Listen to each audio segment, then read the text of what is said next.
Sir దాదాపుగా రజకులు ఇప్పుడు ఉన్న 15,90,000 మంది కుల వృత్తుల మీద చేతి వృత్తి మీదనే ఆధారపడి ఉన్నారు అధ్యక్ష. వీళ్ళను 18 రాష్ట్రాలల్లో ఎస్సీలుగా గుర్తించారు అధ్యక్ష.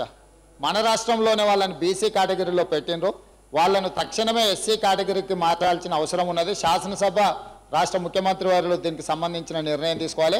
అదేవిధంగా వాళ్ళకు సంబంధించిన సమస్యల్లో దినవారీగా వచ్చే సమస్యల విషయంలో కూడా ఈ ప్రభుత్వం దృష్టి కొన్ని అంశాలు తీసుకొస్తున్న అధ్యక్ష. దోబిఘాట్లకు ఉచితంగా కరెంట్ ఇవ్వాలి. దోబిఘాట్ల స్థలాన్ని రెవెన్యూ రికార్డు పహానీలలో నమోదు చేయాలి. దోబిఘాట్లదని రజకుల వృత్తిపరంగా ఇనాం భూములు ఇచ్చి ఉన్నారు అధ్యక్ష.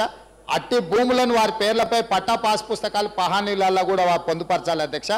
కేంద్ర రాష్ట్ర ప్రభుత్వాలలో గల దోబీ పోస్టులు ఏవైతున్నాయో అది రజకుల చేతనే నియామకాలు జరగాలి అధ్యక్ష. ఒక్కటే నిమిషం అధ్యక్ష. దేవాలయాలలో పనిచేస్తున్న రజకులకు కూడా పురోహితులకు ఇస్తున్నట్టుగా జీతాలు ఇవ్వాలి. వాళ్ళని 4th గ్రేడ్ ఎంప్లాయీస్ కింద గుర్తించాలి అధ్యక్ష. ఇదే కాకుండా గీతా కార్మికులకు బీడీ కార్మికులకు 50 సంవత్సరాలు నిండిన వాళ్ళకు ఏ విధంగా అయితే పెన్షన్ ఇస్తుండ్రో రజకులను కూడా 50 సంవత్సరాలు అధ్యక్ష గౌరవ సభ్యులు రేవంత్ రెడ్డి గారు చెప్పినటువంటి విషయాన్ని నోట్ చేసుకోవడం జరిగింది అధ్యక్ష.